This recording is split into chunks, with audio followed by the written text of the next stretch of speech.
enthusiasts, how are you doing? Welcome back. I hope you're well and I hope you're having a great day. Today we're back on the Racing Green. It's a really exciting episode. I've really been looking forward to this. We're going to take it down and get it rolling road tuned and get a power figure. We will see how much power that engine is producing and hopefully it's all going to come together very nicely and we'll get some good figures out the car. Now, a rolling road tune, it goes on a a dyno.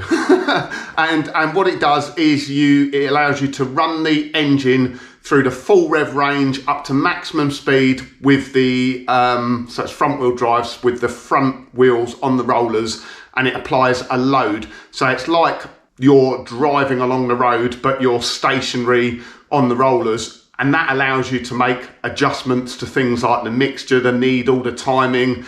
You're able to measure the exhaust emissions, you know, at a standstill, and you're able to tune it in and dial it in and get it absolutely spot on. It is pretty much the only proper way of doing a tune on a Mini like this, and with it being twin carbs as well, that does make it a little bit more difficult. So before we go, we're just going to do some sensible things. So it's going to be on the rollers. We need to check all the tyres and make sure the tyre pressure are okay. Obvious things like check the oil, water, just have a look around, make sure everything's connected. The engine is going to be put under load and it's going to be revved pretty much to the red line. So we need to make sure everything's okay. It is going to put the engine under quite a bit of strain, but that's how you get the tune. That's how you do the test. That's how you see the power figure. So we're good to go. It's all spot on under here. Like I say, I've just gone round, checked the oil, checked the water, checked there's oil in the dash pots. There's no leaks. Everything's on tight. Yeah, good to go. Let's just jump in it. We're going down to a place in Eastbourne. I'll put in the description where it is, and I'll add some detail later. Now, this might sound obvious, but I'm sure some people will make this mistake. Obviously, fuel it up before you go. Make sure you've got plenty of fuel. You don't want to be running out of fuel down there. It's going to be run under full load for a period of time. And at high power as well, so the fuel consumption will be quite high, but run it on the fuel you use all the time. So it's a classic Mini. You should really be using super unleaded all the time because of the ethanol content in normal unleaded, but yeah, it will be tuned for the fuel that's in the tank. Now, if you've got a car that you normally put leaded fuel in it, standard leaded fuel, unleaded fuel, and you're going to put super unleaded in it for the rolling road tune only, and then come back and start putting normal unleaded in, it will be tuned to run on the super unleaded. So use the fuel you use all the time. Right then, we're all set. So first stop is a petrol station for some Shell super unleaded, and then we've got a nice drive down to Eastbourne. I'm going to meet Mark up on the way and we'll get a little convoy going with his Cooper S. Let's get going.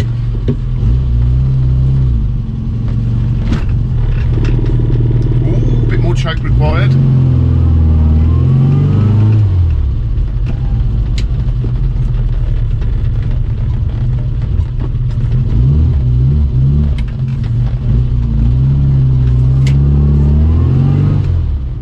Right, so we're all fueled up now. We got the nice drive down to Eastbourne. Like I say, I'm going to meet up with Mark on the way. The reason I say about fuel, so super unleaded fuel, typically 98, 99 octane. I don't think you see much higher than that in this country versus standard unleaded, which is about 95 octane. That octane rating is a measure of the fuel's resistance to detonation. So when you are tuning up the car and when you're tuning it for, you know, you want to get the best power out of it, you want to be getting as much ignition advance as you can. The problem comes that when you start advancing the ignition too far, you get pre-ignition, which is knock, detonation. So the fuel's resistance to detonation and knock means that you can advance the timing further.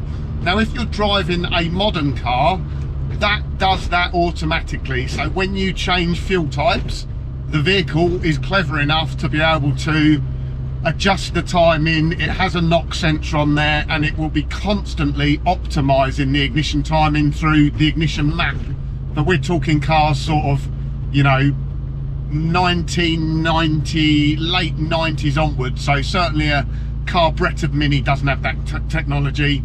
The ignition timing is what you set it at, and it's the ignition curve of the distributor.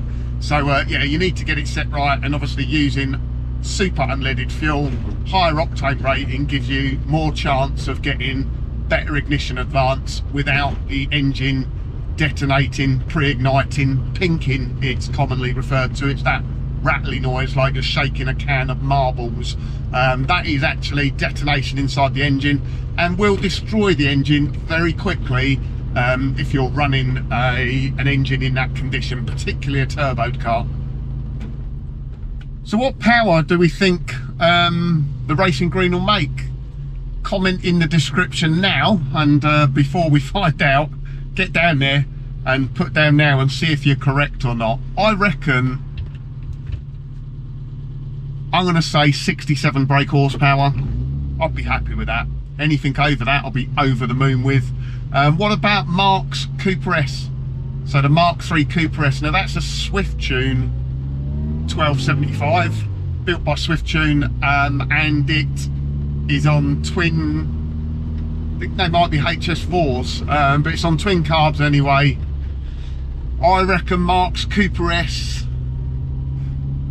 I'm gonna go for 82 brake horsepower.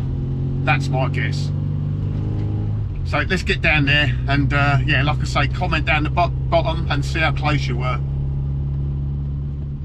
Right, so everyone's here, met at the petrol station. Mark's here just behind me at the moment in the Cooper S. You can probably see it through the rear screen. And we've got Paul Jeffries in front as well. So Paul's the guy that built the engine. Very kind of him actually, has come all the way down from the Midlands just to come here to help if there's any issues or anything like that. Don't think there will be, to be honest, but I think Paul's quite proud of the engine, and it'd be nice to see a good power figure for him as well.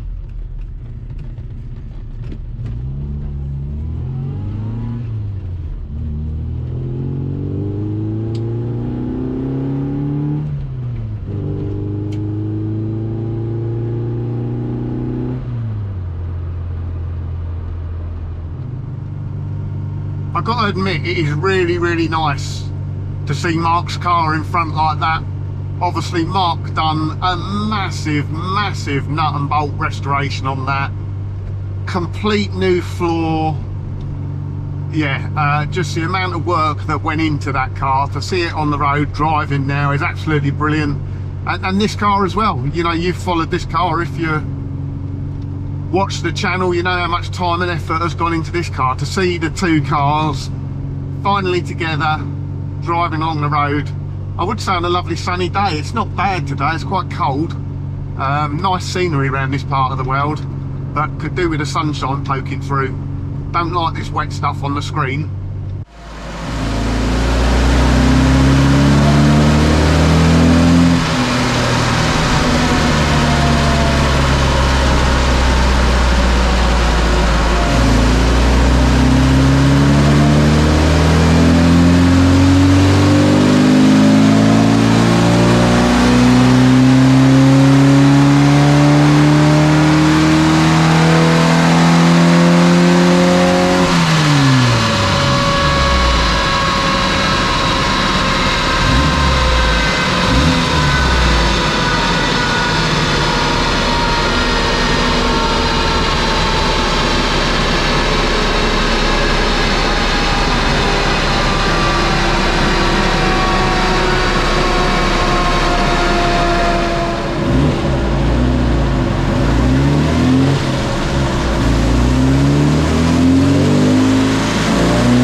Right, so it's a few days later. It was pouring hard with rain on the way back, and it was dark as well.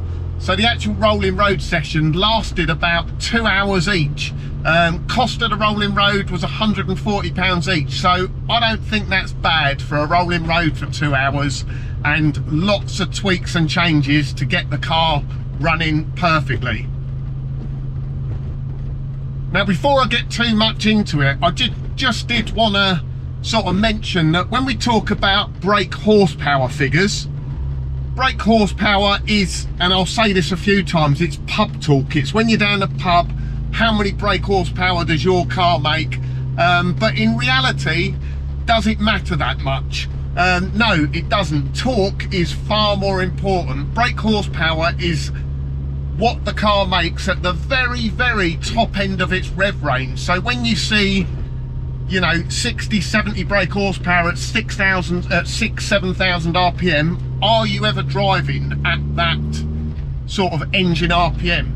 No, in reality, you're driving somewhere between sort of probably 3,000 or 5,000 RPM if you're driving around having a bit of a spirited drive.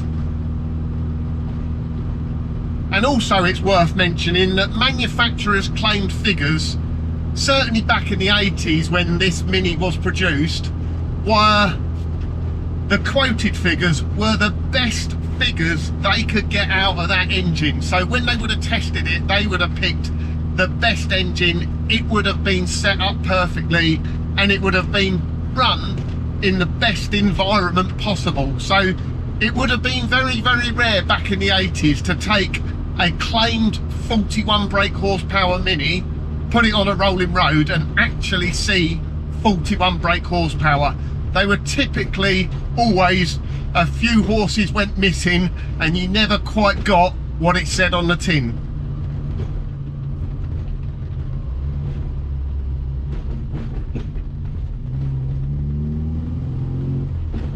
So initially I was a little bit disappointed in the brake horsepower figure when it was there on the rolling road, but I took it for a drive afterwards and it was night and day different. You tend to get focused on that big number and you forget about the drivability of the car, which really makes a difference. I guess you get carried away as well. So, you know, the John Cooper conversion kits claimed 60 brake horsepower at 6,000 RPM, which was a tad optimistic because a standard A-series bottom end, standard crank, standard camshaft that the John Cooper conversions had in them, I'm very, very sceptical whether they would have revved to 6,000 RPM. I'm sure when they'd done that test, it would have been maybe on a tweaked engine. So you sort of get into this mistake of where you just add horsepower. You think, well, I've put a camshaft in it now, so that's going to add 2 or 3 brake horsepower.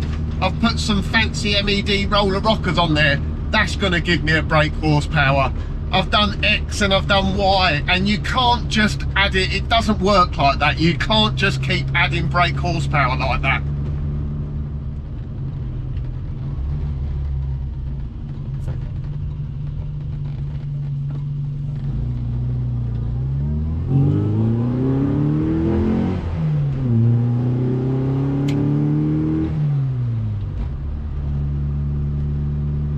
So initially, the initial run, it made 52 brake horsepower, which I didn't think was too bad as a starting point. I'd set the timing myself and I'd had a rough guess at the mixture with that sort of Gunson CO meter, but there by no means can you test the CO and the air-fuel ratio through the rev range using that. So really it's a case of, have I selected the right parts? Have I got the right needle in the car? And as we started going through the rolling road sessions, and there were 14 power runs each time making slight tweaks and changes and getting small improvements, sometimes only half a brake horsepower at a time. But the guy doing the rolling road was very experienced, very knowledgeable, and it was quite nice that as he went through everything, he said, actually this is set up pretty well. So in terms of the distributor, the timing and the advance curve, he said was spot on. And changing the timing really made no difference because it was already pretty optimal. The needle in the carb, we didn't need to change it. it was good for the power the engine was making. And yes, it needed richening up quite a bit initially, probably because I set it to run and get through the MOT, but richening it up and adjusting the mixture is where we really got the power gains from the car.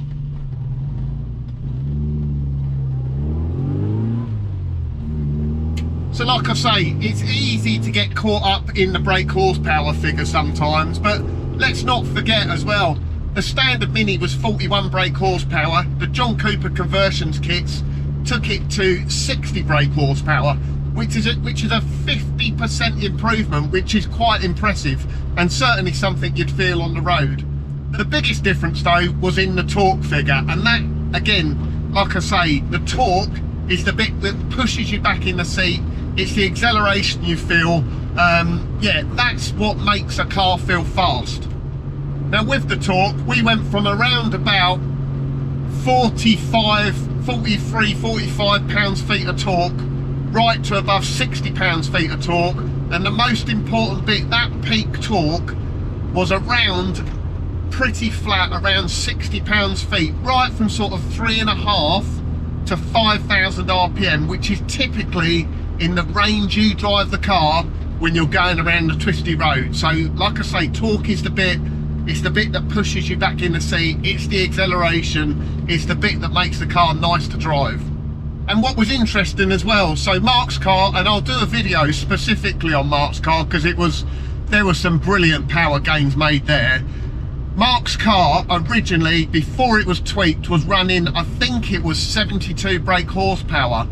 And when we overlaid the torque curves on top of each other, so this after it was tuned and Mark's Cooper S before it was tuned, although the brake horsepower figure was different, the torque curves and the torque delivered was pretty much the same.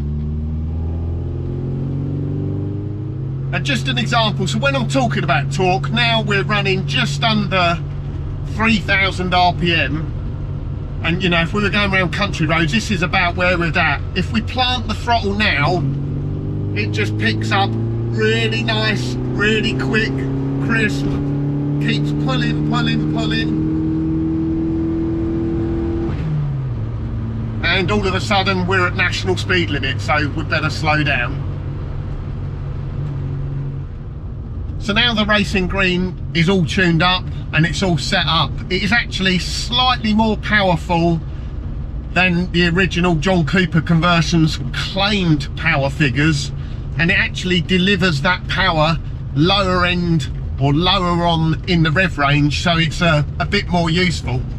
And like I say, a big figure is always nice, it's something to boast about in the pub, but really, as we are with the car it's set up at the moment, if we did want to push even further, I think we'd have to be making more radical changes. I suspect one of the limiting factors is probably going to be things like the cylinder head.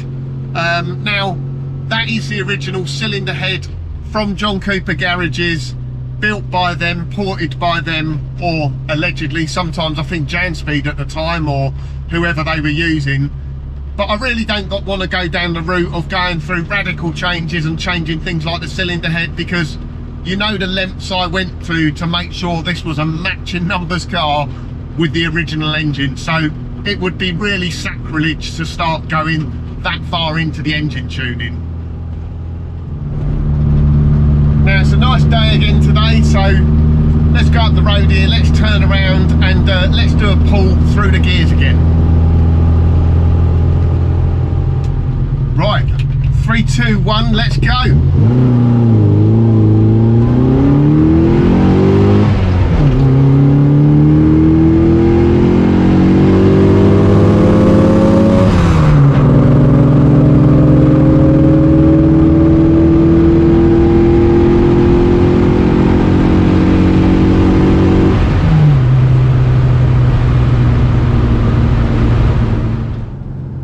Certainly seemed quicker through the gears. Yeah, quite enjoyed that.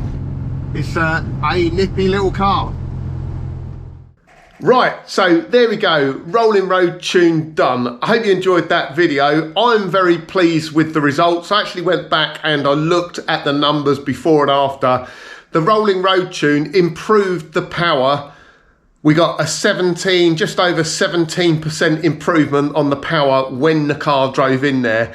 And strangely enough, even though the Cooper S had bigger overall gains in power, the percentage improvement was around 18%, so pretty consistent. I think it's well worth the money, and if you've got a carburetted Mini, it is definitely worth going down for a rolling road tune. And as I've said before, I know lots of people have mentioned AC Dodd, and we mentioned it himself. That had 14 power runs to get it to the optimal setting. You just can't do that on a driveway. You need a rolling road to be able to do that. So really pleased with the outcome of that. I'm going to Brooklands tomorrow, so that'll be coming up in a future video. I just want to say thank you very much to Cole GT. I was literally just about to order some tickets and he had some spare going. So myself and Mark will use them. So thank you very much. If you enjoyed this week's video, remember to give it a thumbs up. If you're not a subscriber, please do consider subscribing. And we'll be back again next week on the Cooper S, where there were it was a really interesting rolling road down the Cooper S and some big gains to be made from some very simple changes and tweaks. So if you've got a Cooper S like that, it might be worth watching next week's video. Catch you again on the next one. Cheers.